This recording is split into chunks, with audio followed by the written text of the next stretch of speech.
আদম নবী বলেন মারহাবান লিল ইবনে সালেহ, মূসা নবী বলেন মারহাবান লি ইবনে আখিলি আখিন সালিহিন, নূহ নবী বলেন মারহাবান লি আখিন সালিহিন, ইব্রাহিম নবী বলেন মারহাবান লি ইবনে সালেহ, আদম নবী বলেন সুস্বাগতম, স্বাগতম আমার নেককার সন্তানের।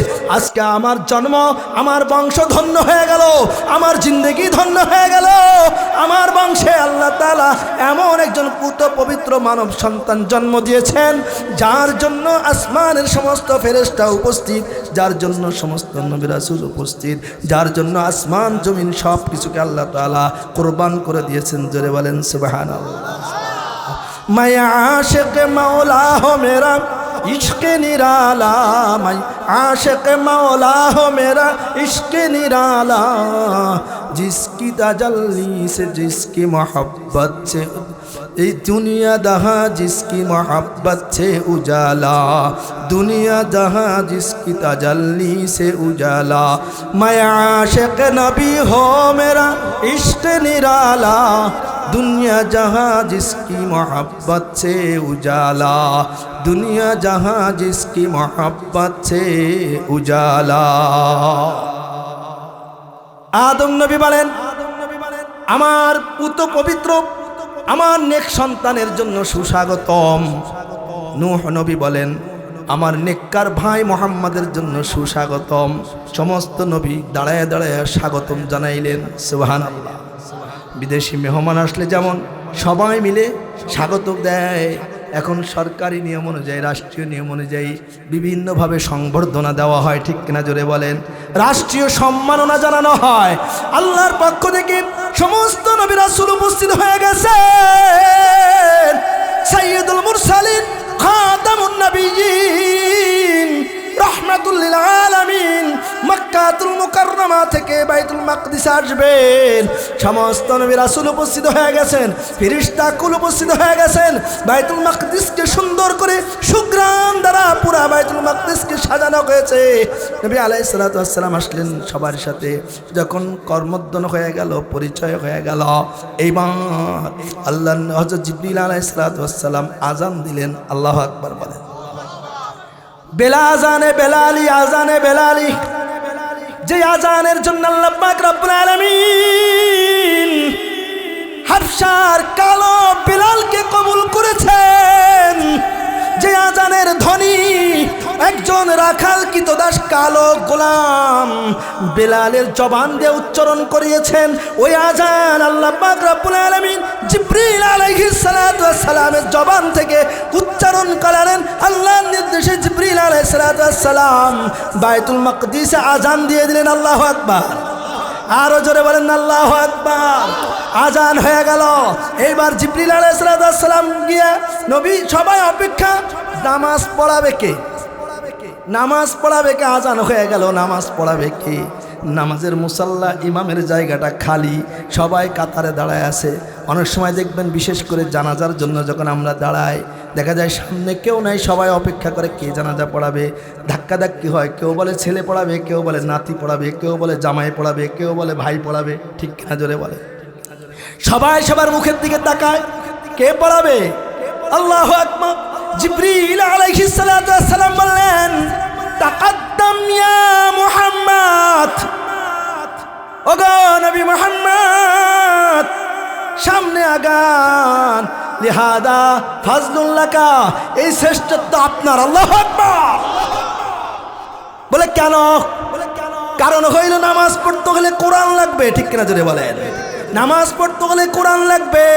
আদম নবীকে কোরআন দেওয়া হয় নাই, শীষ নবীকে কোরআন দেওয়া হয় নাই, ইদ্রিস নবীকে কোরআন দেওয়া হয় নাই, নূহ নবীকে কোরআন দেওয়া হয় নাই, দাউদ নবীকে কোরআন দেওয়া হয় নাই, সুলাইমান নবীকে কোরআন দেওয়া হয় নাই, মূসা নবীকে কোরআন দেওয়া হয় নাই, হারুন নবীকে কোরআন দেওয়া হয় নাই, হযরত ঈসা নবীকেও কোরআন দেওয়া হয় নাই, 1,24,000 পয়গম্বরের কাউকেও কোরআন দেওয়া হয় নাই। কোরআনের জন্য কাউকেও কষ্ট সহ্য করতে হয় নাই।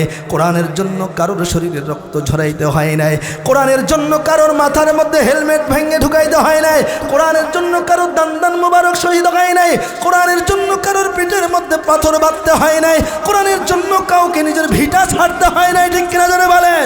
সুতরাং জিবরিল আমিন বললেন, তাকাদ্দাম ইয়া মুহাম্মদ হাদা ফাজলুল্লাহ, এটা আপনার শ্রেষ্ঠত্ব, এটা আপনার মাকাম, এই ইমামতের মাকাম আপনার। সাইয়্যিদুল কাউনাইন খাতামুল মুরসালিন, আপনি তো ইমামুল মুরসালিন। আল্লাহ বলছেন, ওমা আরসালনাকা ইল্লা রাহমাতাল লিল আলামিন, আপনি তো ইমাম, আপনি নবীদের ইমাম, আপনি উম্মতের ইমাম, আপনি জিনদের ইমাম, আপনি তামাম মাখলুকাতের ইমাম। আপনি আজকে ইমামতি কইরা দেখায়া দিবেন সমস্ত নবীরাও আপনার মুক্তাদি, আপনার মুসল্লি। যদি আপনার নবুয়ত বাকি থাকা অবস্থায় একজন নবীও যদি দুনিয়ায় আসে, তাহলে তিনি নবুয়তের দাবি করতে পারবেন না, আপনার নবুয়ত অনুযায়ী তাকেও চলতে হবে। ঠিক কিনা? চিল্লায় বলেন ঠিক কিনা? ও যুবক, এখন যদি কোনো কানাডার জাল, যদি ওই পাঞ্জাবের কাদিয়ান নামক জায়গায় জন্মগ্রহণ করা টেরা গোলাম আহমদ কাদিয়ানি যদি দাবি করে আমি হচ্ছে আহমদ, আমি শেষ নবী, মোহাম্মদ শেষ নবী না, মানা যাবে? মানা যাবে? যদি নবীজির পরে কেউ নবী দাবি করে, কাফের। চিল্লায় বলেন, আরো জোরে বলেন। যে মানবে না সেও কাফের, যে এই কথা মেনে নিবে না সেও কাফের। নবীর পরে, আমাদের নবীর পরে আর কোনো নবী নাই, আর কোনো নবী আসবে না। ঈসা নবী আসবেন কিন্তু নিজের নবুয়ত থাকবে না, উম্মত হয়ে আসবেন। সুবহানাল্লাহ, আরো জোরে বলেন। তাহলে জিবরিল আলাইহিস সালাম বললেন, তাকাদ্দাম ইয়া মুহাম্মদ, আগান, এই মুসাল্লা শুধু আপনার জন্য, আজকের দিনে শুধু আপনার জন্য। আদম নবী, যদিও তিনি আদম সাফিউল্লাহ, যদিও তিনি সমস্ত মানুষের বাবা, তিনি হচ্ছেন আদি মানব, সর্বপ্রথম মানব, সর্বপ্রথম নবী, কিন্তু বাইতুল মাকদিসের আজকের এই মুসাল্লায় তিনি যাবেন না। কে যাবে? নবী মুহাম্মদ সাল্লাল্লাহু আলাইহি ওয়াসাল্লাম যাবে। বলে একে একে কোনো নবী যাবে না, আপনি যাবেন। কারণ নামাজ পড়াইতে হলে কোরআন লাগবে, কোরআন আছে আপনার কাছে, আর কারোর কাছে কোরআন নাই। ঠিক কিনা? আল্লাহ তাআলা ডাক দিয়ে বলছেন, ইয়া ইবাদিয়াল্লাযীনা আসরাফু আলা আনফুসিহিম লা তাকনাতু মির রাহমাতিল্লাহ।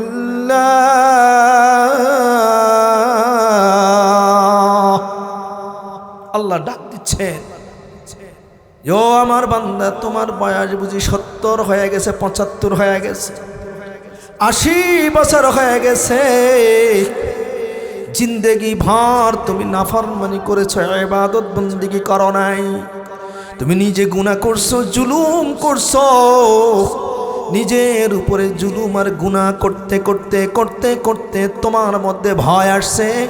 তবুও তোমাকে বলি বান্দা, জীবনের এই পড়ন্ত বেলায় এসেও তুমি নিরাশ হয়ো না।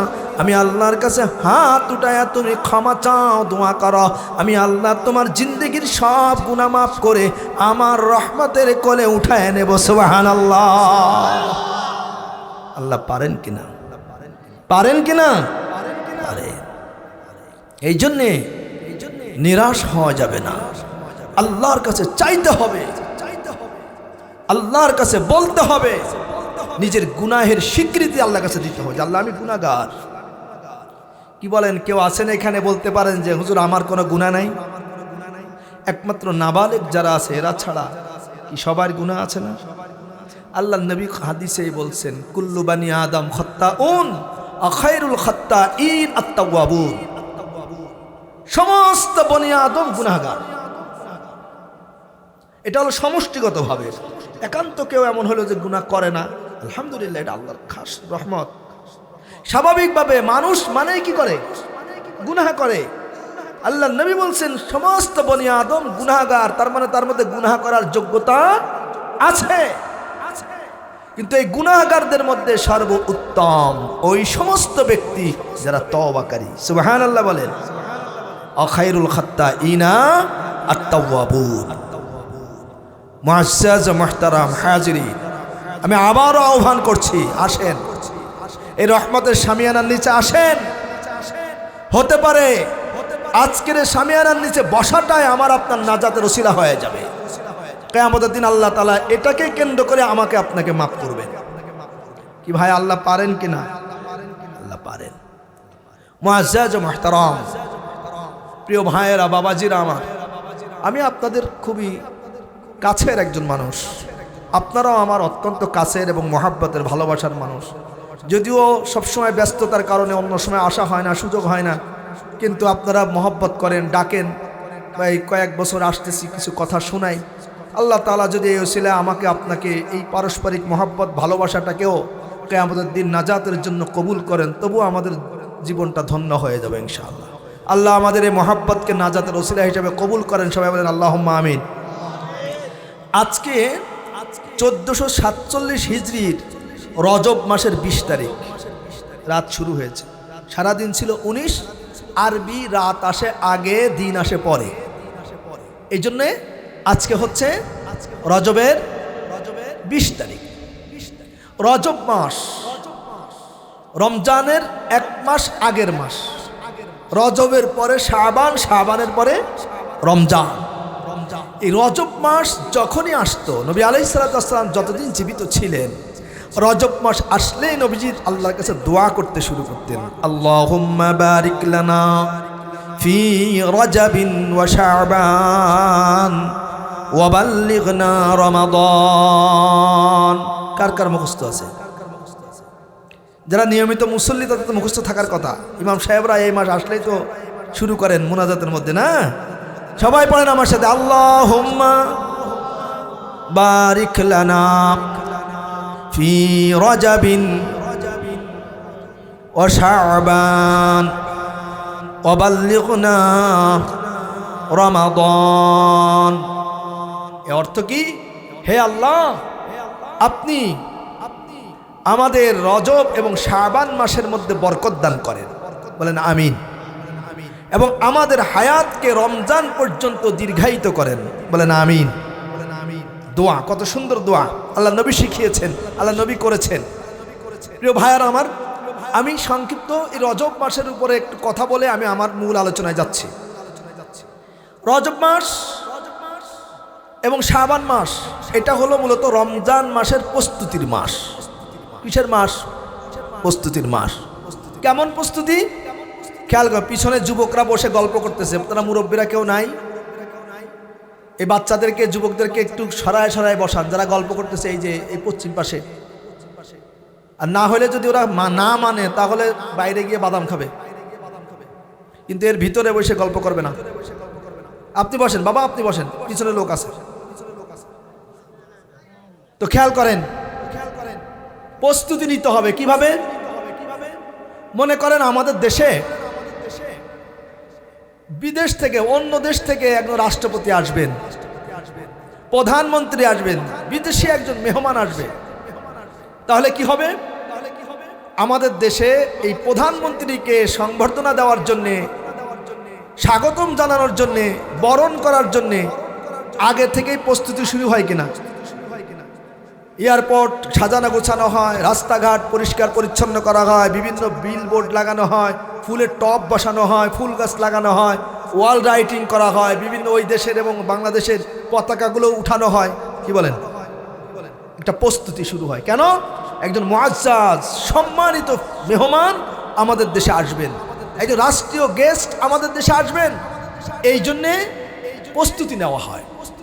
তো 12 মাসের মধ্যে রমজান মাস হচ্ছে সব থেকে সম্মানিত, মহিমান্বিত, বরকতপূর্ণ, ফজিলতপূর্ণ। ঠিক কিনা জোরে বলেন? যেই মাসে এই মুমিনদের গুনাহ মাফ করে দেওয়া হয়, যেই মাসে এক আমলের পরিবর্তে 70 গুণ নেকি বাড়িয়ে দেওয়া হয়, যেই মাসে কবরে আযাব বন্ধ করে দেওয়া হয়, যেই মাসে শয়তানকে শিকল আবদ্ধ করে সমুদ্রে নিক্ষেপ করা হয়, যেই মাসে জান্নাতের দরজাগুলো খুলে দেওয়া হয়। সুবহানাল্লাহ। এত দামি যেই মাসে আল্লাহ কোরআন নাজিল করেছেন, এই দামি মাস আসবে, এই জন্য প্রস্তুতি নিতে হবে। প্রস্তুতিটা কয়ভাবে আমরা নিব?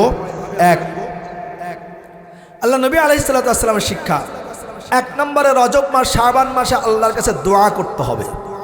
বলেন এক নম্বরে কি দোয়া? কি দোয়া? আমরা এই যে বললাম, হে আল্লাহ, রজব এবং শাবান মাসে আমাদেরকে বরকত দান করুন এবং আমাদের হায়াতকে রমজান পর্যন্ত দীর্ঘায়িত করুন। এই দোয়া এক নম্বর দোয়া। দুই নম্বর, রমজান মাসের প্রস্তুতি স্বরূপ আমার যে গুনাহের অভ্যাস আছে এই গুনাহের অভ্যাসগুলো ছেড়ে দিতে হবে। কারণ রমজান মাসে গুনাহ করলে আল্লাহর নবী বলছেন ওই ব্যক্তির রোজা আল্লাহর কাছে কোনো গ্রহণযোগ্য নেই। আল্লাহর কাছে ওই রোজার কোনো প্রয়োজন নেই যে ব্যক্তি রোজা রেখে শুধুমাত্র খোদার কষ্ট করে, কিন্তু তার মুখের রোজা রাখে না, চোখের রোজা রাখে না, কানের রোজা রাখে না, হাতের রোজা রাখে না। অর্থাৎ হাতে আগের মতোই গুনাহ করে, চোখ আগের মতো গুনাহ করে, মুখ আগের মতো গুনাহ করে, কান আগের মতো গুনাহ করে, এই ব্যক্তির রোজা আল্লাহর কোনো প্রয়োজন নেই। তাহলে আমাকে গুনাহ ছাড়তে হবে, কিন্তু একদিনেই গুনাহ ছাড়া তো কষ্টকর। এই জন্য রজব শাবান 2 মাস মিলে চেষ্টা করতে হবে আমাকে গুনার অভ্যাসগুলো ছেড়ে দিতে হবে। এক নম্বর দোয়া, 2 নম্বর গুনার অভ্যাস ছাড়তে হবে। আমার হাতের গুনার অভ্যাস আছে, ছেড়ে দিই। চোখের গুনার অভ্যাস আছে, ছেড়ে দিই। জবানের গুনার অভ্যাস আছে, ছেড়ে দিই। আমি আস্তে আস্তে গুনাহ থেকে পবিত্র হয়ে যাই। কয়টা হলো? 2টা। 3 নম্বর, নেকির অভ্যাস গড়ে তোলা। নেকির অভ্যাস গড়ে তোলা এখন থেকেই। যেহেতু রমজান মাসের ইবাদতের সওয়াব 70 থেকে 700 গুণ বৃদ্ধি করে দেওয়া হয়, এই জন্যে এই রজব মাস শাবান মাসে নেকির অভ্যাস গড়ে তোলা। কোরআন শরীফ আগে তেলাওয়াত করতাম না, এখন কোরআন শরীফ তেলাওয়াত শুরু করতে হবে। জিকির আজকার করতে হবে, দান সাদাকা করতে হবে, নফল নামাজ বেশি পড়তে হবে এবং মাঝে মধ্যে কিছু রোজা রাখতে হবে।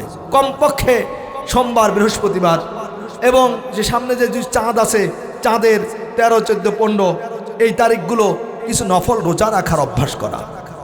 তাহলে 1 নম্বরে কি বলছি? দোয়া করা। 2 নম্বরে গুনার অভ্যাস ত্যাগ করা। 3 নম্বরে নেক আমলের অভ্যাস গড়ে তোলা। 4 নম্বরে রমজান মাস কিভাবে আমি চালাবো এর একটা রুটিন তৈরি করা। কি তৈরি করা? রমজান মাস কিভাবে চালাবো এর রুটিন তৈরি করা। যখন আমি রমজান মাস চালানোর জন্য রুটিন তৈরি করব, তখন আমার সামনে আসবে যে রমজান মাসে আমি যদি সকালে কতক্ষণ ঘুমাবো, কতক্ষণ তেলাওয়াত করব, কতক্ষণ জিকির করব, কতক্ষণ নামাজ পড়ব, তো এটা করতে গেলে আমার কি কি কাজ অসুবিধা হবে। যেই কাজগুলো আমি রমজান মাসে না করলেও হয়, সেই কাজগুলো রমজান মাস থেকে আমি রজব শাবানে নিয়ে আসি, আগে আগে এগুলো শেষ করি। আর যেই কাজগুলো আমি রমজানের পরে করলেও হবে, সেগুলো রমজানের পরে নিয়ে যাই। নিয়ে রমজান মাসকে আমি কাজ থেকে একটু খালি করি, একটু হালকা করি, করে বিশ্রাম করি। রমজান মাসে আমি ইবাদত বেশি করি এবং দিনের বেলা একটু বিশ্রাম করে শেষে রাতের বেলা আমি খতম তারাবি পড়ি। আল্লাহ নবী আলাইহিস সালাতু ওয়াস সালাম এবং সাহাবা একরাম বিশেষ করে রমজান মাসে খতম তারাবি পড়তেন। আর আল্লাহ নবী আলাইহিস সালাতু ওয়াস সালামের ব্যাপারে আসছে, প্রত্যেক রমজানে জিবরিল আলাইহিস সালাতু ওয়াস সালাম নবীজি আলাইহিস সালাতু ওয়াস সালামের কাছে আসতেন। নবীজি সাল্লাল্লাহু আলাইহি ওয়াসাল্লাম পুরা কোরআন জিবরিল আলাইহিস সালাতু ওয়াস সালামকে শোনাতেন, জিবরিল আলাইহিস সালাতু ওয়াস সালাম পুরা কোরআন নবীজিকে শোনাইতেন। সুবহানাল্লাহ। ফিকহের কিতাবে আসছে, হেদায়েত কিতাবের মধ্যে, যে রমজানের তারাবিতে 1 খতম কোরআন শরীফ তেলাওয়াত করা এবং মুসল্লিদের জন্য শোনা, এটা সুন্নতে মুআক্কাদা। মুসল্লিদের অলসতা এবং দুর্বলতার কারণে, গাফলতির কারণে কমপক্ষে 1 খতম কোরআন শরীফ তারাবির নামাজে তেলাওয়াত করাও শোনা বাদ দেওয়া জায়েজ নেই। কমপক্ষে 1 খতম হইতে হবে। অতিরিক্তর ক্ষেত্রে মুসল্লিরা আপত্তি করলে বন্ধ করা যাবে, কিন্তু 1 খতম কোরআন শরীফ নামাজে পড়তে হবে, শুনতে হবে, এটা সুন্নতে মুআক্কাদা। সুতরাং আমরা 4টা কাজ বলেছি রমজানের প্রস্তুতি, মনে আছে আপনাদের? 1 নম্বরে দোয়া করা, 2 নম্বরে গুনাহ ছাড়া, 3 নম্বরে ইবাদতের অভ্যাস করা, 4 নম্বরে রমজানের আমলের রুটিন তৈরি করা। এই 4 কাজ আমরা রমজান মাসের প্রস্তুতি গ্রহণ করব এই রজব মাস থেকেই। রাজি আছি ইনশাআল্লাহ? আল্লাহ আমাদের সবাইকে তৌফিক দান করেন। রমজান মাসের সাথে সম্পৃক্ত আরেকটা গুরুত্বপূর্ণ ঘটনা, সেটা হলো মেরাজ, যেটাকে আমরা সবে মেরাজ বলে জানি, তাই না?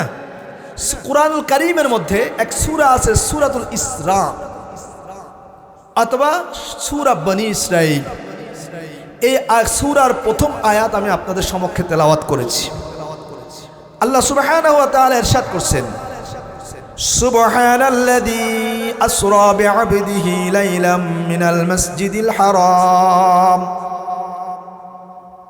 আল্লাহ বলছেন সুবহান, অতি আশ্চর্য ব্যাপার, আল্লাযী আসরা বিআবদিহি, যিনি তার বান্দাকে রাতের বেলায় ভ্রমণ করিয়েছেন, মিনাল মসজিদিল হারাম, মসজিদে হারাম থেকে মসজিদে আকসা পর্যন্ত।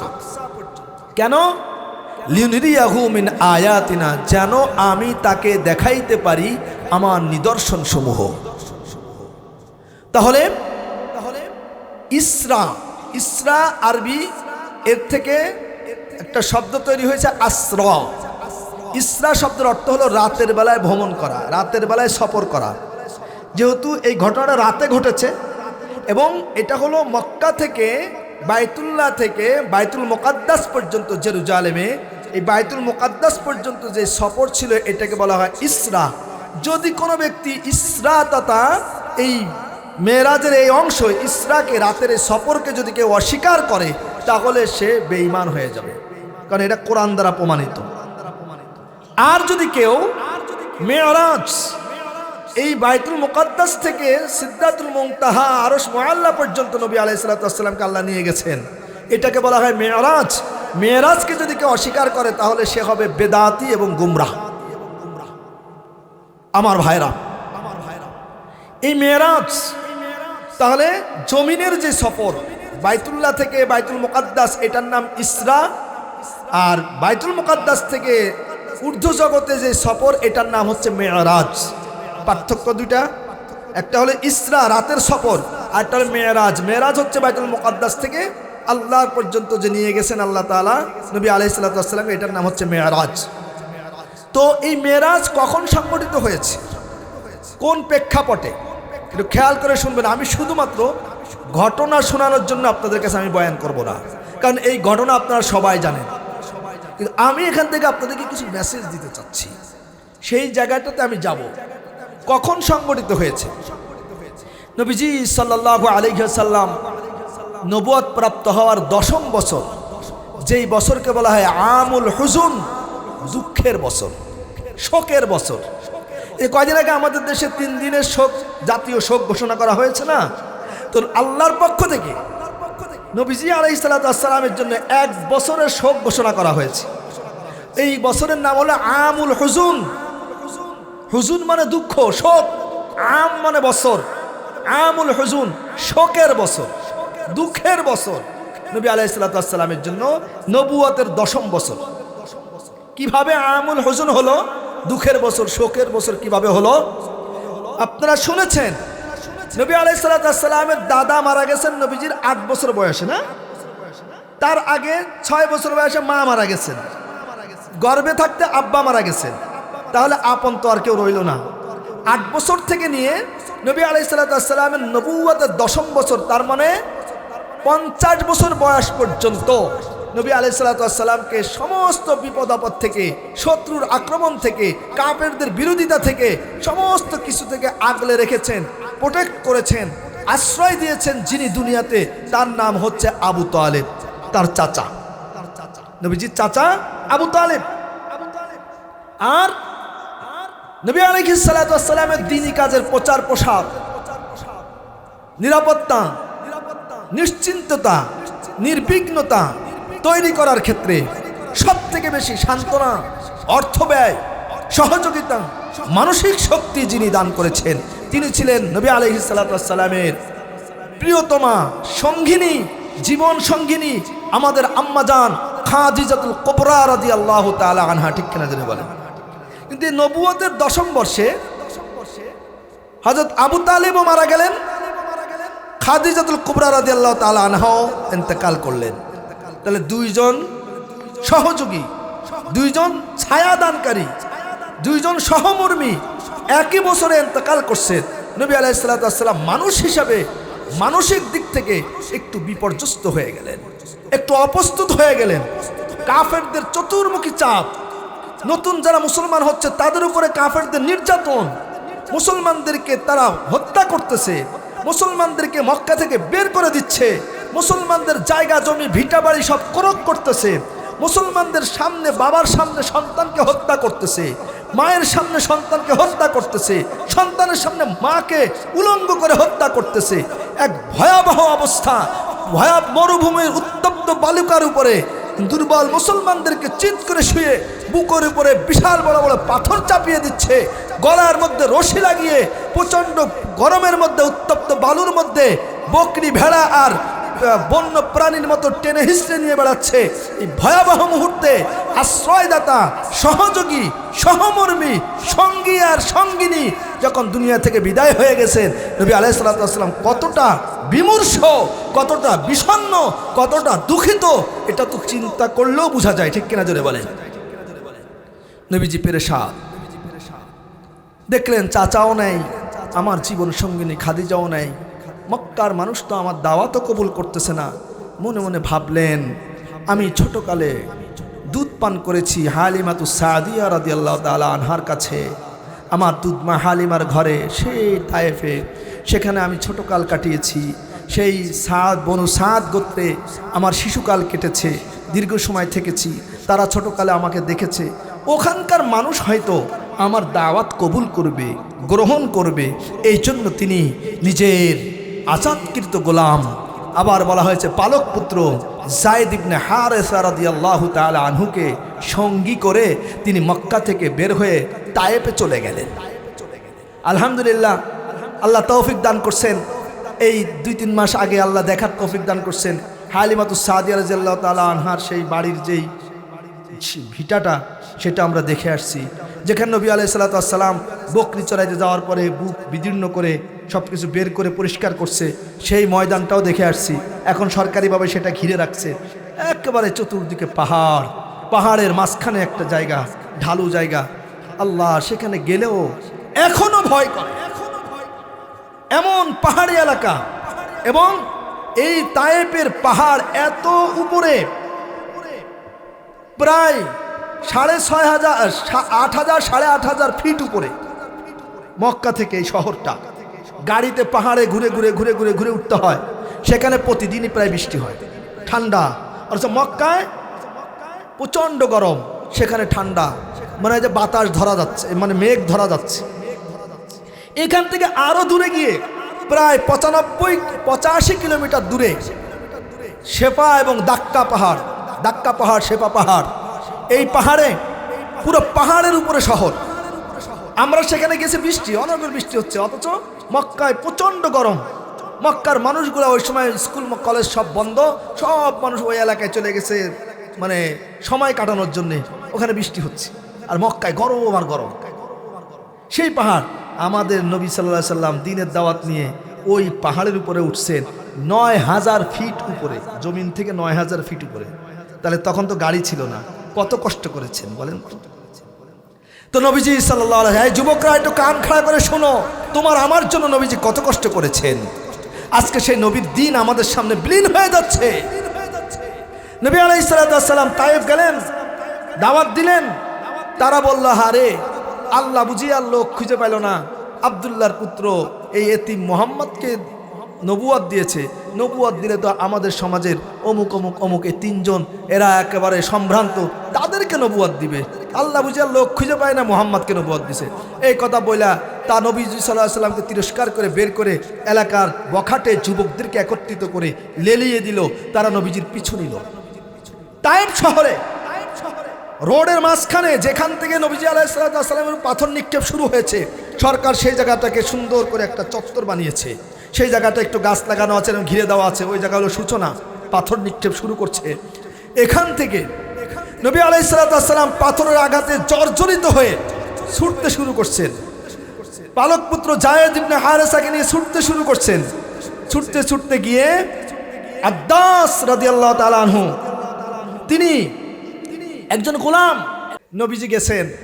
নবী আলাইহিস সালাম যাওয়ার পরে তিনি নবীজি সাল্লাল্লাহু আলাইহি সাল্লামকে আঙ্গুরের রস করে খাওয়ায়। সে আঙ্গুরের বাগানের এরিয়াটা এখনো পাঁচিল দেওয়া আছে।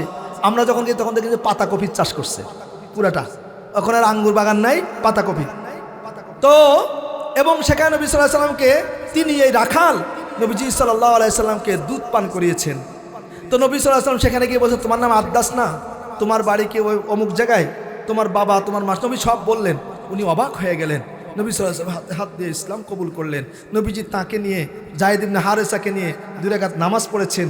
সেখানে এখন একটা মসজিদ হয়ে গেছে, মসজিদে আদ্দাস রাদিয়াল্লাহু তাআলা আনহু। সুবহানাল্লাহ। আমরা সেখানে আলহামদুলিল্লাহ নামাজও পড়ছি।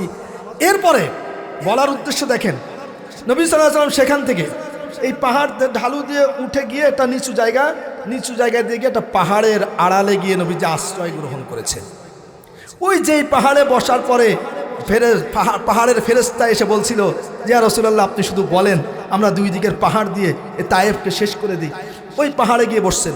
পাহাড়ের এক কর্নারে ছিল এক বুড়ির বাড়ি, কুটনি বুড়ি। এই বুড়ির ঘর এখনো ওরকম ভিটাটা আছে। নবী আলাইহিস সালাতু ওয়াস সালাম পাহাড়ের ঠিক এই তলে যখন রাস্তা হয়ে গেছে পাশ দিয়ে, এরকম পাহাড়টা এরকম, এখানে গিয়ে নবীজি হেলান দিয়ে বসছেন। আজাজিল শয়তান সে পাহাড়ের চূড়া থেকে 2টা পাথর, এক একটা পাথর আমার মনে হয় 30-40 মনের কম হবে না, এরকম 2টা পাথর উপর থেকে ধাক্কা দিয়ে ফেলতে গেছে নবীজিকে হত্যা করার জন্য। জিবরিল আলাইহিস সালাতু ওয়াস সালাম আল্লাহর নির্দেশে তিনি এসে ওই 2 পাথর যখন গড়ায় পড়তেছে, 2 পাথরের নিচে ছোট ছোট 2টা পাথর ঢুকায় দিয়েছেন। দেওয়ার সাথে সাথে 2টা পাথর আটকায় গেছে। এখনো পর্যন্ত, আল্লাহু আকবার, এখনো পর্যন্ত সেই পাথর ওভাবেই ঝুলে আছে। নিচে 2টা ছোট ছোট পাথরটা ঠেকনা রয়েছে।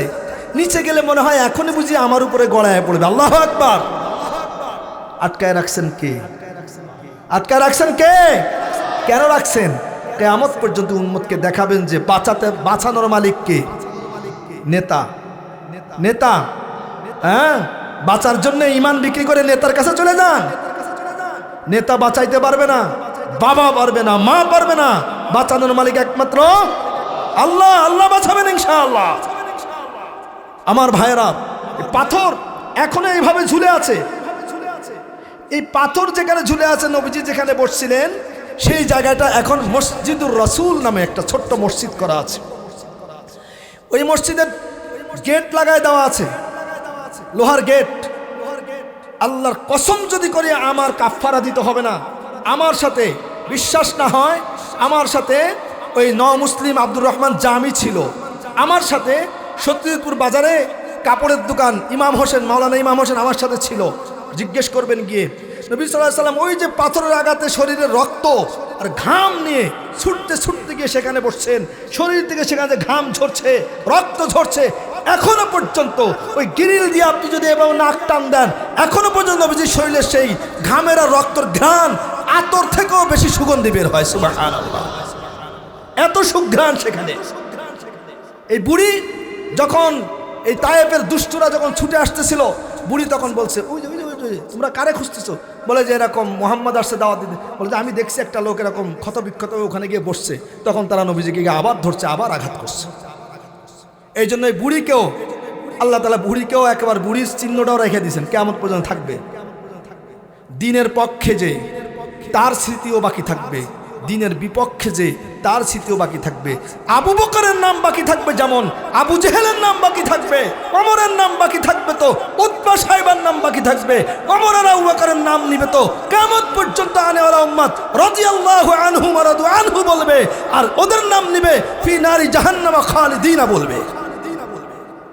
সুতরাং চিন্তা করেন, আপনার জীবন, আপনার রক্ত, আপনার যৌবন, আপনার জীবন, আপনার সময়, আপনার সম্পদ, আপনার বুদ্ধি, আপনার মেধা, আপনার সাক্ষ্য, আপনার সিল কোথায় দিবেন? ইসলামকে দিবেন না ইসলামের বিপক্ষে দিবেন? আল্লাহর জন্য করবেন না দুনিয়ার জন্য করবেন? নেতার জন্য করবেন না আল্লাহর জন্য করবেন? আপনাকে চিন্তা করতে হবে। কারণ আপনার এই দুনিয়াতে আপনার নাম আপনি ভালোভাবে বাকি রাখবেন না মন্দভাবে বাকি রাখবেন?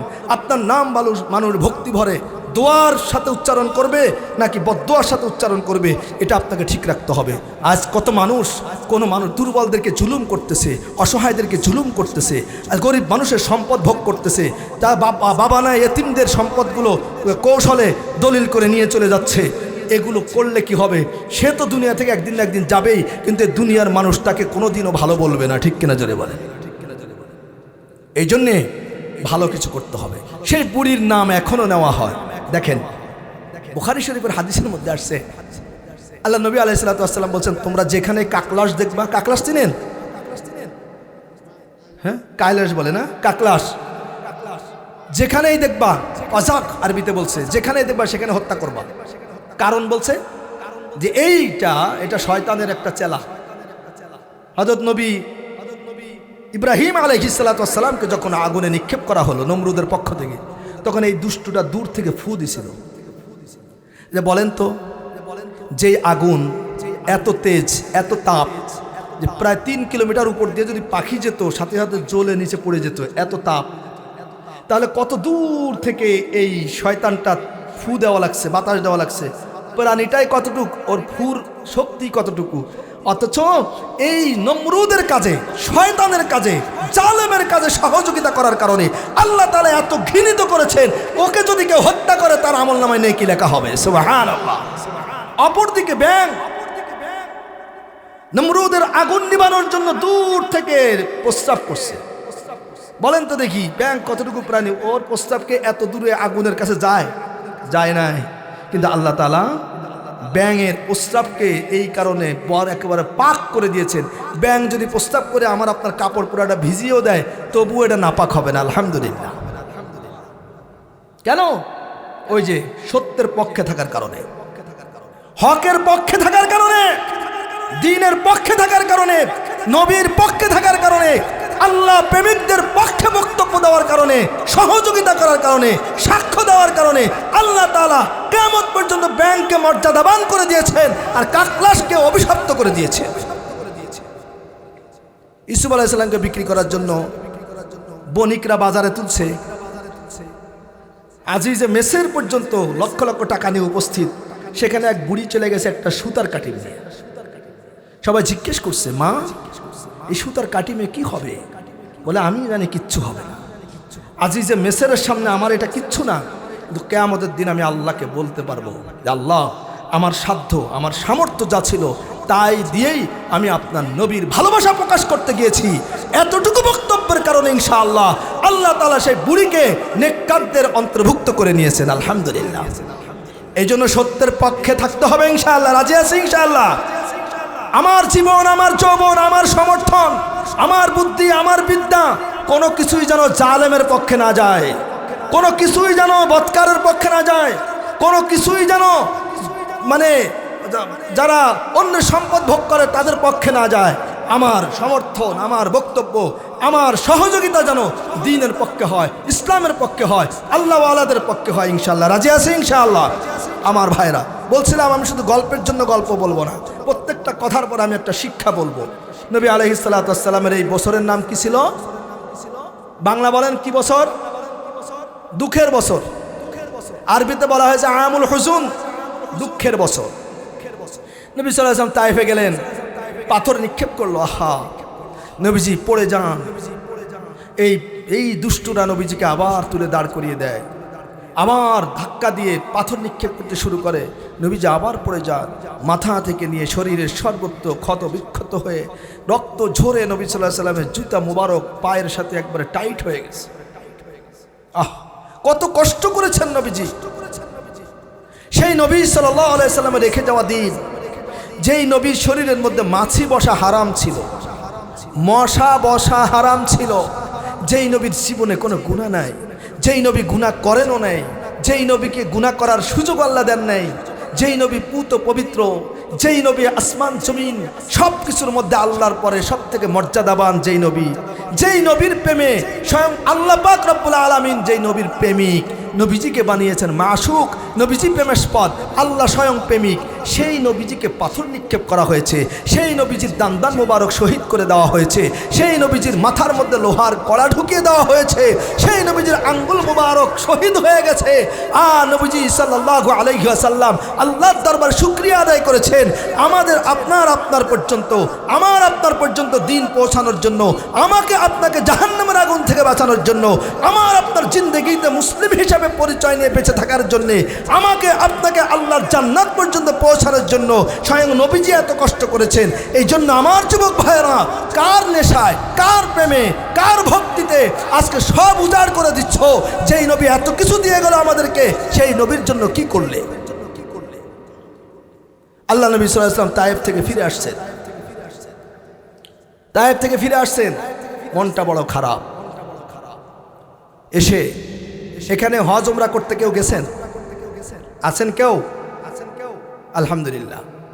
অথবা ভিডিওতে আপনারা বর্তমানে মক্কার লাইভ দেখায় না, তওয়াফ করা, নামাজ পড়া দেখায়। দেখবেন যেই দিকটায় এরকম একটা জায়গা খালি রাখে নামাজের কাতারে, ওই বরাবর ইমাম দাঁড়ায় পিছনে, ওই জায়গাটার নাম হলো উম্মে হানি। নবী আলাইহিস সালাতু ওয়াস সালামের ফুফাতো বোন উম্মে হানি রাদিয়াল্লাহু তাআলা আনহা, ওনার বাসা ছিল ওখানে। এখন ইমাম যেখানে দাঁড়ায়, জানাজার নামাজ যেই জায়গায় হয়, ওই জায়গাটা বরাবর এটা উম্মে হানি। নবী আলাইহিস সালাতু এখানে ঘুমায়েছিলেন। মনটা খারাপ। বাসায় তো স্ত্রী মারা গেছেন, চাচা মারা গেছেন, কোথায় যাবেন, কি করবেন? এদিকে তায়েফ থেকে এইভাবে একেবারে ব্যর্থ হয়ে ফিরে আসছেন। সব কিছু মিলায় নবীজির মনটা বড় খারাপ। আল্লাহ পাক রব্বুল আলামিন জিবরিল আলাইহিস সালাতু ওয়াস সালামকে ডাক দিলেন, জিবরিল, আমার বন্ধুর এই কষ্ট তো আর সহ্য করা যায় না, যাও আমার বন্ধুকে আমার কাছে নিয়ে আসো। সুবহানাল্লাহ বলবেন না? জোরে বলেন না সুবহানাল্লাহ। আমার বন্ধুকে নিয়ে আসো, যেই বন্ধুর প্রেমে আমি আসমান জমিন সৃষ্টি করেছি, যেই বন্ধুর প্রেমে আমি জিন ইনসান সৃষ্টি করেছি, আর সেই বন্ধু আজকে নিগৃহীত, সেই বন্ধুর শরীর আজকে ক্ষতবিক্ষত, সেই বন্ধুর শরীর থেকে আজকে রক্ত ঝরতেছে, সেই বন্ধু আজকে ব্যথার জন্য উঠতে পারে না, বসতে পারে না। যাও আমার বন্ধুকে আমার কাছে নিয়ে আসো, স্বয়ং আমি আমার বন্ধুর সব ট্রিটমেন্ট করে দিব। সুবহানাল্লাহ। জিবরিল আলাইহিস সালাম আসলেন। সংক্ষেপে বলছি, নবীজি সাল্লাল্লাহু আলাইহি সাল্লামকে বোরাকে করে নিয়ে গেলেন বাইতুল মুকাদ্দাস। আল্লাহু আকবার। আমার ভাই ও দোস্ত বুজুর্গ, নবী আলাইহিস সালাতু ওয়াস সালাম মক্কা থেকে বাইতুল মুকাদ্দাসে আসবেন। আল্লাহ পাক রব্বুল আলামিন জিবরিল আমিন আলাইহিস সালাতু ওয়াস সালামকে নির্দেশ দিলেন, জিবরিল গো, আমার বন্ধু যেহেতু বাইতুল মাকদিসে আসবে, আমার বন্ধুর সংবর্ধনা জানানোর জন্য তুমি আমার 1,24,000 পয়গম্বর সবাইকে বাইতুল মুকাদ্দাসে উপস্থিত করে দাও। জোরে বলেন আল্লাহু আকবার। আর একটু চিৎকার করে নবীর প্রেমে বলেন আল্লাহু আকবার। তাহলে সাইয়্যিদুল কাওনাইন খাতামুল মুরসালিন, সাইয়্যিদুল কাওনাইন খাতামুল মুরসালিন, আখির আমদ বুদ ফখরুল আউয়ালিন, শুদ জুদাস রহমাতুল লিল আলামিন, মসজিদে ও শুদ হামারু ये জমিন, মসজিদে ও শুদ হামারু ये জমিন। নবীজি দুনিয়া আসছেন সব নবীর পরে, কিন্তু শুরু থেকে শেষ পর্যন্ত সব নবীর গর্বের ধন ছিলেন আমার আপনার নবী। সুবহানাল্লাহ বলেন। নবীজি মক্কা থেকে মদিনায় আসবেন, এই জন্য মসজিদে আকসার চত্বরে আদম নবী থেকে ঈসা রুহুল্লাহ পর্যন্ত 1,24,000 পয়গম্বর সবাই উপস্থিত হয়ে গেছেন। জিবরিল আমিন আলাইহিস সালাতু ওয়াস সালাম নবীজি সাল্লাল্লাহু আলাইহি ওয়াসাল্লামকে এনে বাইতুল মুকাদ্দাসে নামালেন বোরাকে চড়ে। বোরাক বলা হয় ঘোড়া আর খচ্চর বা গাধার মাঝামাঝি একটা প্রাণী, যার গায়ের রং হচ্ছে একেবারে ধবধবে সাদা। যত দূর দৃষ্টি যায় তত দূর তার কদম পড়ে। সুবহানাল্লাহ। এই বোরাকে করে আনছেন হযরত রাসূল সাল্লাল্লাহু আলাইহি ওয়াসাল্লাম আসার পরে সমস্ত নবীরা দাঁড়িয়ে সালাম জানালেন। সুবহানাল্লাহ। আদম নবী বলেন মারহাবান লিল ইবনে সালেহ, মুসা নবী বলেন মারহাবান লি ইবনি আখিলি আখিন সালিহিন, নূহ নবী বলেন মারহাবান লি আখিন সালিহিন, ইব্রাহিম নবী বলেন মারহাবান লি ইবনি সালেহ, আদম নবী বলেন সুস্বাগতম, স্বাগতম আমার নেককার সন্তানের। আজকে আমার জন্ম, আমার বংশ ধন্য হয়ে গেল, আমার জিন্দেগি ধন্য হয়ে গেল, আমার বংশে আল্লাহ তাআলা এমন একজন পুত্র পবিত্র মানব সন্তান জন্ম দিয়েছেন, যার জন্য আসমানের সমস্ত ফেরেশতা উপস্থিত, যার জন্য সমস্ত নবী রাসূল উপস্থিত, যার জন্য আসমান জমিন সব কিছুকে আল্লাহ তাআলা কুরবান করে দিয়েছেন। জোরে বলেন সুবহানাল্লাহ। मैं आशिक मौला हो मेरा इश्क निराला, मैं आशिक मौला हो मेरा इश्क निराला, जिसकी तजल्ली से जिसकी मोहब्बत से ये दुनिया दहा, जिसकी मोहब्बत से उजाला, दुनिया दहा जिसकी तजल्ली से उजाला, मैं आशिक नबी हो मेरा इश्क निराला, दुनिया जहाँ जिसकी मोहब्बत से उजाला, दुनिया जहाँ जिसकी मोहब्बत से उजाला। आदम नबी বলেন, আমার পুত্র পবিত্র আমার নেক সন্তানের জন্য সুস্বাগতম। নূহ নবী বলেন, আমার নেককার ভাই মুহাম্মাদের জন্য সুস্বাগতম। সমস্ত নবী দাঁড়ায় দাঁড়ায় স্বাগতম জানাইলেন। সুবহানাল্লাহ। বিদেশি মেহমান আসলে যেমন সবাই মিলে স্বাগত দেয়, এখন সরকারি নিয়ম অনুযায়ী, রাষ্ট্রীয় নিয়ম অনুযায়ী বিভিন্নভাবে সংবর্ধনা দেওয়া হয়, ঠিক কিনা জোরে বলেন। রাষ্ট্রীয় সম্মাননা জানানো হয়। আল্লাহর পক্ষ থেকে সমস্ত নবী রাসূল উপস্থিত হয়ে গেছেন। সাইয়্যিদুল মুরসালিন খাতামুন নবিয়্যিন রাহমাতুল লিল আলামিন মক্কাতুল মুকাররমা থেকে বাইতুল মাকদিস আসবেন। সমস্ত নবী রাসূল উপস্থিত হয়ে গেছেন, ফেরেশতাকুল উপস্থিত হয়ে গেছেন। বাইতুল মাকদিসকে সুন্দর করে সুগ্রাম দ্বারা পুরা বাইতুল মাকদিসকে সাজানো হয়েছে। নবী আলাইহিস সালাতু ওয়াস সালাম আসলেন সবার সাথে। যখন কর্মোদ্যন হয়ে গেল, পরিচয় হয়ে গেল, এইবার আল্লাহ হযরত জিবরিল আলাইহিস সালাতু ওয়াস সালাম আযান দিলেন। আল্লাহু আকবার বলেন। বেলাজানে বেলালি, আজানে বেলালি, যে আজানের জন্য আল্লাহ পাক রব্বুল আলামিন হাবশার কালো বেলালকে কবুল করেছেন, যে আজানের ধ্বনি একজন রাখাল কৃতদাস কালো গোলাম বেলালের জবান দিয়ে উচ্চারণ করিয়েছেন, ওই আজান আল্লাহ পাক রব্বুল আলামিন জিবরিল আলাইহিস সালাতু ওয়াস সালামের জবান থেকে উচ্চারণ করালেন। আল্লাহর নির্দেশে জিবরিল আলাইহিস সালাতু ওয়াস সালাম বাইতুল মাকদিসে আজান দিয়ে দিলেন। আল্লাহু আকবার। আরো জোরে বলেন আল্লাহু আকবার। আজান হয়ে গেল। এইবার জিবরিল আলাইহিস সালাতু ওয়াস সালাম গিয়ে নবী সবাই অপেক্ষা, নামাজ পড়াবে কে? নামাজ পড়াবে কে? আজান হয়ে গেল, নামাজ পড়াবে কে? নামাজের মুসাল্লা ইমামের জায়গাটা খালি, সবাই কাতারে দাঁড়ায় আছে। অনেক সময় দেখবেন বিশেষ করে জানাজার জন্য যখন আমরা দাঁড়াই, দেখা যায় সামনে কেউ নাই, সবাই অপেক্ষা করে কে জানাজা পড়াবে। ধাক্কাধাক্কি হয়, কেউ বলে ছেলে পড়াবে, কেউ বলে নাতি পড়াবে, কেউ বলে জামাই পড়াবে, কেউ বলে ভাই পড়াবে, ঠিক কিনা জোরে বলে। সবাই সবার মুখের দিকে তাকায়, কে পড়াবে? আল্লাহু আকবার। জিবরিল আলাইহিস সালাতু ওয়াস সালাম বললেন, তাকাদ্দাম ইয়া মুহাম্মদ, ওগো নবী মুহাম্মদ, সামনে আগান। লিহাদা ফাজলুল্লাকা, এই শ্রেষ্ঠত্ব আপনার। আল্লাহু আকবার। বলে কেন? কারণ হইল নামাজ পড়তে গেলে কোরআন লাগবে, ঠিক কিনা জোরে বলেন। নামাজ পড়তে গেলে কোরআন লাগবে। আদম নবীকে কোরআন দেওয়া হয় নাই, শীষ নবীকে কোরআন দেওয়া হয় নাই, ইদ্রিস নবীকে কোরআন দেওয়া হয় নাই, নূহ নবীকে কোরআন দেওয়া হয় নাই, দাউদ নবীকে কোরআন দেওয়া হয় নাই, সুলাইমান নবীকে কোরআন দেওয়া হয় নাই, মূসা নবীকে কোরআন দেওয়া হয় নাই, হারুন নবীকে কোরআন দেওয়া হয় নাই, হযরত ঈসা নবীকেও কোরআন দেওয়া হয় নাই, 1,24,000 পয়গম্বরের কাউকেও কোরআন দেওয়া হয় নাই। কোরআনের জন্য কাউকেও কষ্ট সহ্য করতে হয় নাই।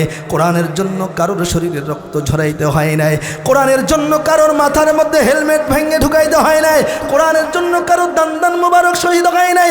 কোরআনের জন্য কারোর পিঠের মধ্যে পাথর বাঁধতে হয় নাই। কোরআনের জন্য কাউকে নিজের ভিটা ছাড়তে হয় নাই, ঠিক কিনা জোরে বলেন। সুতরাং জিবরিল আমিন বললেন, তাকাদ্দাম ইয়া মুহাম্মদ, হাদা ফাজলুল্লাহ, এটা আপনার শ্রেষ্ঠত্ব, এটা আপনার মাকাম, এই ইমামতের মাকাম আপনার। সাইয়্যিদুল কাউনাইন খাতামুল মুরসালিন, আপনি তো ইমামুল মুরসালিন। আল্লাহ বলছেন ওমা আরসালনাকা ইল্লা রাহমাতাল লিল আলামিন, আপনি তো ইমাম, আপনি নবীদের ইমাম, আপনি উম্মতের ইমাম, আপনি জিনদের ইমাম, আপনি তামাম মাখলুকাতের ইমাম। আপনি আজকে ইমামতি কইরা দেখায়া দিবেন সমস্ত নবীরাও আপনার মুক্তাদি, আপনার মুসল্লি। যদি আপনার নবুয়ত বাকি থাকা অবস্থায় একজন নবীও যদি দুনিয়ায় আসে, তাহলে তিনি নবুয়তের দাবি করতে পারবেন না। আপনার নবুয়ত অনুযায়ী তাকেও চলতে হবে, ঠিক কিনা? চিল্লায় বলেন ঠিক কিনা? ও যুবক, এখন যদি কোনো কানাডার জাল যদি ওই পাঞ্জাবের কাদিয়ান নামক জায়গায় জন্মগ্রহণ করা টেরা গোলাম আহমদ কাদিয়ানি যদি দাবি করে আমি হচ্ছে আহমদ, আমি শেষ নবী, মোহাম্মদ শেষ নবী না, মানা যাবে? মানা যাবে? যদি নবীজির পরে কেউ নবী দাবি করে কাফের। চিল্লায় বলেন, আরো জোরে বলেন। যে মানবে না সেও কাফের, যে এই কথা মেনে নিবে না সেও কাফের। নবীর পরে, আমাদের নবীর পরে আর কোনো নবী নাই, আর কোনো নবী আসবে না। ঈসা নবী আসবেন কিন্তু নিজের নবুয়ত থাকবে না, উম্মত হয়ে আসবেন। সুবহানাল্লাহ, আরো জোরে বলেন। তাহলে জিবরিল আলাইহিস সালাম বললেন তাকাদ্দাম ইয়া মুহাম্মদ, আগান, এই মুসাল্লা শুধু আপনার জন্যে, আজকের দিনে শুধু আপনার জন্যে। আদম নবী, যদিও তিনি আদম সফিউল্লাহ, যদিও তিনি সমস্ত মানুষের বাবা, তিনি হচ্ছেন আদি মানব, সর্বপ্রথম মানব, সর্বপ্রথম নবী, কিন্তু বাইতুল মাকদিসের আজকের এই মুসাল্লায় তিনি যাবেন না। কে যাবে? নবী মুহাম্মদ সাল্লাল্লাহু আলাইহি ওয়াসাল্লাম যাবে। বলে একে একে কোনো নবী যাবে না, আপনি যাবেন। কারণ নামাজ পড়াইতে হলে কোরআন লাগবে, কোরআন আছে আপনার কাছে, আর কারোর কাছে কোরআন নাই, ঠিক কিনা? এবার বলেন তো দেখি, কোন নবীর কাছে কোরআন ছিল না। নবীজি যখন নামাজ পড়াইলেন 2 রাকাত নামাজ, সমস্ত নবীরা নবীজির পিছনে আল্লাহু আকবার, ইক্তাদাইতু বিহাদাল ইমাম, আমরা এই ইমামের পিছনে ইক্তেদা করলাম। তার মানে আবারও সমস্ত নবী আমাদের নবীজির নবুয়তকে মেনে নিয়েছেন কিনা? বুঝেন নাই? আমাদের নবীকে ইমাম মানছেন, সবাই মানছেন। ইক্তাদাইতু বিহাদাল ইমাম বলে সবাই হাত বাঁধছে।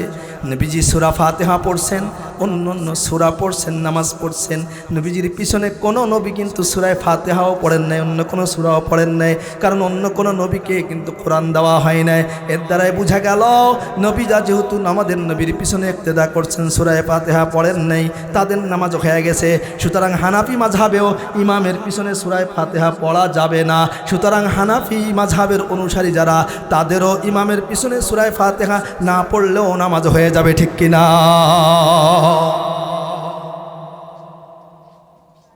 আমার ভাই দোস্ত বুজুর্গ, নামাজ হয়ে গেল। এবার জিবরিল আলাইহিস সালাতু ওয়াস সালাম, নবীজি আলাইহিস সালাতু ওয়াস সালামের হাত ধরে সামনে অগ্রসর হলেন। রফ রফ চলে আসলো, রফ রফ একটা কার্পেটের মতো ইলেকট্রিক বাহন। যেমন আমাদের দেশে এখন মনে করেন প্যারাসুটে মানুষ উপরে উঠে না, আবার দেখা যায় লিফটে মানুষ উপরে উঠে। ওই জামানায় ধরেন একটা ইলেকট্রিক লিফটের মতো সামনে আসছে, একটা কার্পেটের মতো। নবীজি আর জিবরিল আলাইহিস সালাম তার উপরে দাঁড়ালেন। মুহূর্তের মধ্যে প্রথম আসমান, দ্বিতীয়, তৃতীয়, চতুর্থ, পঞ্চম, সপ্তম গিয়া সিদরাতুল মুনতাহা পর্যন্ত পৌঁছায় গেছেন। সুবহানাল্লাহ, সিদরাতুল মুনতাহায় চলে গেছেন। সিদরাতুল মুনতাহায় যাওয়ার পরে এবার নবী আলাইহিস সালাতু ওয়াস সালাম বললেন, ভাই জিবরিল, তোমার গতি তো এখানে থেমে গেল, তোমার গতি শেষ, আর সামনে অগ্রসর হইতে পারবা না। কিন্তু আমার কাজ শেষ হয় নাই, আমার গতি শেষ হয় নাই। আমাকে তো স্বয়ং আরশ মুআল্লায় আমার বন্ধুর সাথে সাক্ষাৎ করতে হবে। সুবহানাল্লাহ। জিবরিল আলাইহিস সালাম থেমে গেলেন।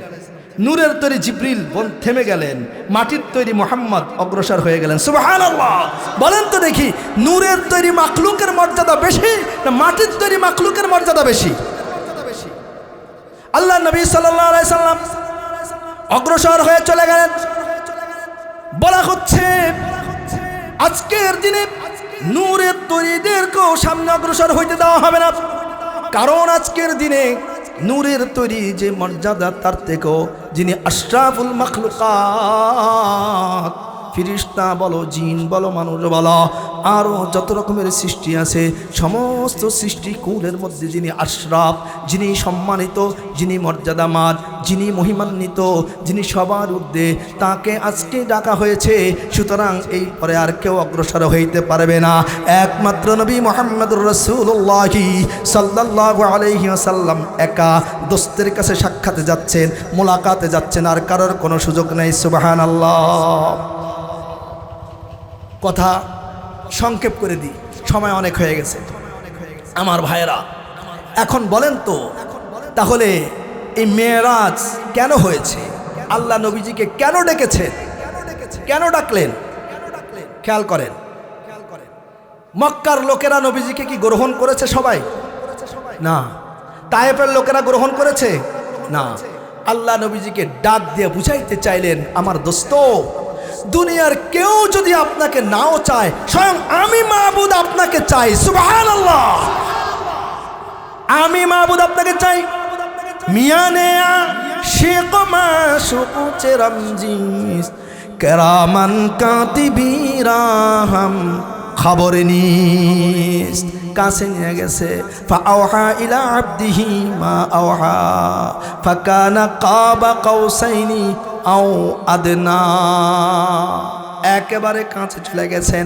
আল্লাহ বুঝাইতে চাইলেন, নবী গ, দুনিয়ার মানুষ যদি আপনাকে নাও চায়, আমি আল্লাহ স্বয়ং আপনাকে চাই। আমি আল্লাহ আপনার জন্য প্রেমিক, আমি আপনার দোস্ত, আমি আপনার প্রেমিক, আপনার ভক্ত। সুতরাং দুনিয়ার মানুষ যদি আপনাকে নাও চায়, আমি মাবুদ আপনাকে চাই। সুবহানাল্লাহ। এক নম্বর। দুই নম্বরে আল্লাহ পাক রব্বুল আলামিন ওই সময়ে আমুল হুজুরের মধ্যে নবী আলাইহিস সালাতু ওয়াস সালামকে উপরে নিয়ে গেছেন। এইটা করে বোঝানোর জন্য, নবী গ, আপনি এই মানুষের নির্যাতন, নিষ্পেষণ এবং তাদের বৈরিতার কারণে দিলের মধ্যে যে কষ্ট পেয়েছেন, আপনি কষ্ট নেবেন না। আজকে আমি আপনাকে কিছু উপঢৌকনার উপহার দিব, যে উপঢৌকনার উপহার আপনাকে যত কষ্ট দিয়েছে তার থেকে অনেক উন্নত এবং দামি। সুবহানাল্লাহ। তিন নম্বরে কেন ডেকেছেন? কেন ডাকার উত্তর হইল, যার জন্য আল্লাহ পাক রব্বুল আলামিন সব কিছু সৃষ্টি করলেন। জান্নাত সৃষ্টি করলেন, লৌহ সৃষ্টি করলেন, কলম সৃষ্টি করলেন, সিদরাতুল মুনতাহা সৃষ্টি করলেন, আরশ আল্লাহ সব কিছু যার প্রেমে আল্লাহ তাআলা সৃষ্টি করলেন, তাকে একবার না দেখাইলে তো এটা সুন্দর হয় না। আল্লাহ পাক রব্বুল আলামিন নবীজিকে ডেকে নিয়ে গেছেন সবগুলো দেখায়া দেওয়ার জন্য। সুবহানাল্লাহ। যাই হোক, আরও অনেকগুলো কেন লেখা উত্তর দেওয়া হয়েছে, সময় নেই আমার ভাই ও দোস্ত বুজুর্গ। নবী আলাইহিস সালাতু ওয়াস সালামকে এই মেরাজের রাত্রিতে তিনটা উপহার দেওয়া হয়েছে। বলেন কয়টা? এই পিছনে যারা আছেন হাত উঠায় দেখান তো কয়টা? সবাই বলেন কয়টা? তিনটা। উপহার দিয়েছেন কে? গ্রহণ করেছেন কে? নবী। দিয়েছেন কে? আল্লাহ। গ্রহণ করেছেন কে? নবী। এক নম্বর উপহার সূরা বাকারার শেষের কয়েকটা আয়াত। কেউ বলছেন শেষের এক রুকু, কেউ বলছেন শেষের দুই আয়াত। এইটা আল্লাহ পাক রব্বুল আলামিন ওই দিন সরাসরি, এতদিন পর্যন্ত তো জিবরিল আলাইহিস সালাম এসে শুনাইতেন।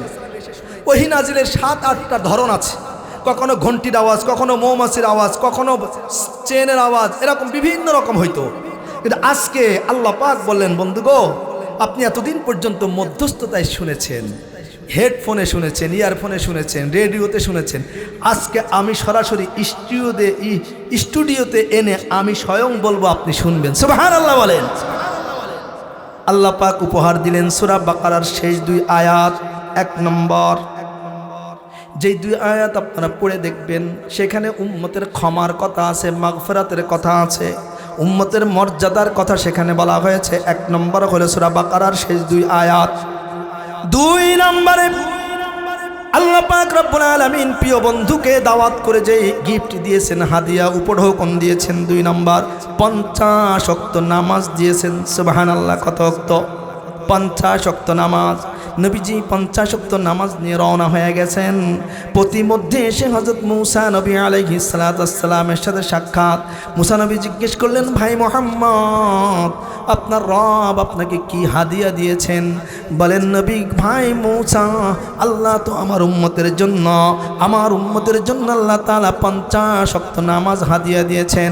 মূসা নবী বললেন, ভাই মুহাম্মদ, সর্বনাশ, আমাকে আল্লাহ পাক রব্বুল আলামিন একটার সাথে পবিত্রতার সাথে আল্লাহকে সেজদা দেয়। ওরে ও জমিনে সেজদা দেয় না, পাটিতে সেজদা দেয় না, টাইলসে সেজদা দেয় না, ওই আল্লাহর বান্দার কপাল আর নাকের নিচে স্বয়ং আল্লাহ পাক রব্বুল আলামিন তার কুদরতি পাও ঢুকায়া দেয়। সুবহানাল্লাহ। আল্লাহ বলছেন, ইয়াউমা ইউকশাফু আন সাকি ওয়া ইউদআউনা ইলা সুজুদ। আয় বান্দা, আয় বান্দা, আয় বান্দা, দুনিয়ার মধ্যে শুধু কল্পনা করছিস, অনুভব করতে পারিস নাই। আজকের হাসরের ময়দানে আমি আমার সাক থেকে গুছা থেকে কাপড় সরাইয়া দিলাম। আয়, ইউদআউনা ইউদআউনা, ডাকা হবে, আয় আয় আয়, ইলা সুজুদি, সেজদা কর। দুনিয়ায় সেজদা করছিস, তৃপ্তি হয় নাই। দুনিয়ায় সেজদা করছিস, সরাসরি আমার পায়ের অনুভব হয় নাই। আজকে সেজদা কর, ইউদআউনা ইলা সুজুদি। আল্লাহ বলছেন, ফালা ইয়াস্তাতিউন, এক শ্রেণীর কপাল পোড়া হবে। ওই দিন আল্লাহর কুদরতি পায়ে সেজদা করতে পারবে না। আল্লাহ বলেন, খাশিআতান আবসারুহুম তারহাকুহুম যিল্লাহ, ভয়ে চোখগুলো একেবারে লাল হয়ে যাবে। চোখ মনে হবে বের হয়ে আসতেছে। পুরা তার চেহারা এবং পুরা শরীরটা লজ্জা এবং অপমানে ঢেকে ফেলবে।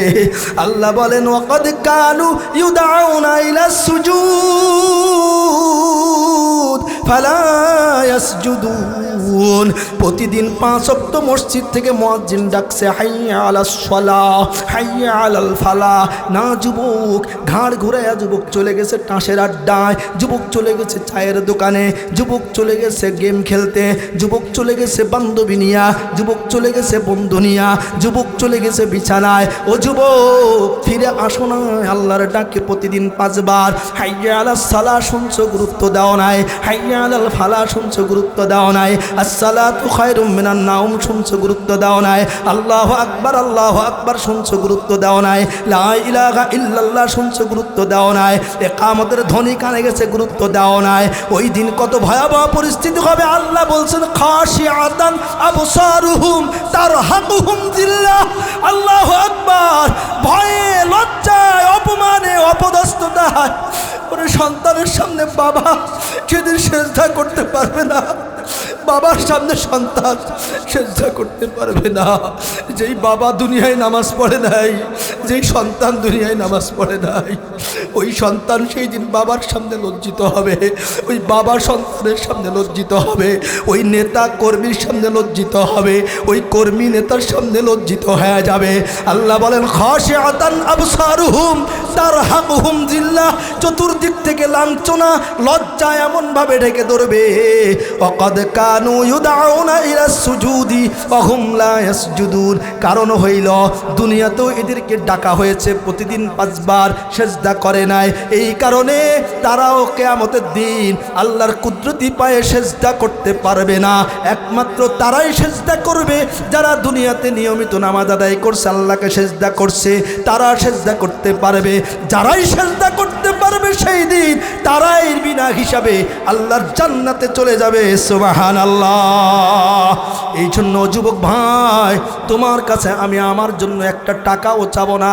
আমি তোমাকে বলবো না তুমি আমাকে সালাম দাও, আমি তোমাকে বলবো না তুমি আমার এই খেদমত করো, ওই খেদমত করো। ও যুবক, তুমি যদি বলো ভাই আপনি তো আমার বয়সী মানুষ, আমার এলাকার মানুষ, আজকের এই ময়দানে সমস্ত মুরব্বীরা 2 পাশে বসবে। যদি যুবক বলো ওই মাথা থেকে এই পর্যন্ত এক একজন করে সিরিয়ালে আসবা, আমি তোমার 2টা পাও ধরে চুমা খাবো। তবু যদি বলো যদি তোমার পাও ধরে চুমা খাইলেও তুমি জাহান্নাম থেকে বাঁচবা, তোমার পাও ধরে চুমা খাইলে তুমি কিয়ামতের দিনে লজ্জা থেকে বাঁচার জন্য নামাজ ধরবা, তুমি কিয়ামতের দিন নবীজির সামনে লজ্জিত হওয়া থেকে তুমি বিরত থাকবা। তাহলে আসো, আমি তোমার পায়ে ধরে মাপ চাই, আমি তোমার পায়ে ধরে চুমা দেব, তোমার পাও ধরে রাখবো গো যুবক। তবুও হাতে ধরি পায়ে ধরি যুবক, তুমি তো আমার রক্তের ভাই, তুমি তো আমার বাপ শরীক ভাই, মা শরীক ভাই, আমি তোমার হাতে ধরি পায়ে ধরি। যত কষ্ট হোক 5 ওয়াক্ত নামাজ তুমি পড়বা। রাজি আছে কোনো যুবক? ইনশাআল্লাহ আজকে থেকে 5 ওয়াক্ত নামাজ পড়বো। একটু দাঁড়ায় যান তো যুবক ভাই, একটু দাঁড়ায় আল্লাহকে দেখান। ও যুবক, একটু দাঁড়ায় আল্লাহকে দেখান। আল্লাহ আল্লাহ আমি গুনাহগার, আল্লাহ আমি গুনাহগার।